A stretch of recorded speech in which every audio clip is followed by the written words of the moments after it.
I live here in the Gambia. I'm representing the African Diaspora Returnees Association, and we are a group of people who have returned to live in Gambia because we see ourselves as Africans. So I'm representing that group. Why did you make the decision, knowing that Africa has a history of political instability, history of backwardness in terms of economy, corruption and all that?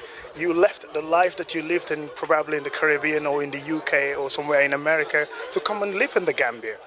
Wow, you made some sweeping statements there. Political instability, poor economy. That's not the Africa that I see. That's the Africa that the BBC and the CNN tells us about. Africa's our home as black people, and we have to make it what it is. If you think the West was paved with gold, it wasn't. I was born in the UK, but I was always made to know I was never accepted there as a black person. So you see the difference. Even though I was born there, and I should be able to say, yes, it was wonderful there, but it wasn't. The discrimination is still there. My parents faced it in the 60s. I faced it, as I was growing up. My children are facing it. It's not changing for us. So it's imperative that we come home and we build Africa so that we don't make the statements that you made about the political instability, the poorness. Africa is a rich continent, and everybody else can see that except us. This is why other people are coming here, but we're not coming here. So we need to come here and we need to enjoy the fruits of Africa.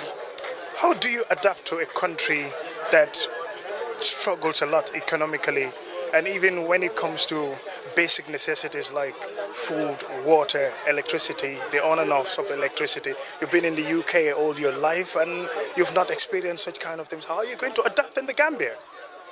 Because it's the mindset. If you're coming home to Africa, you have to come home with a different mindset. The UK is the UK, Africa is Africa.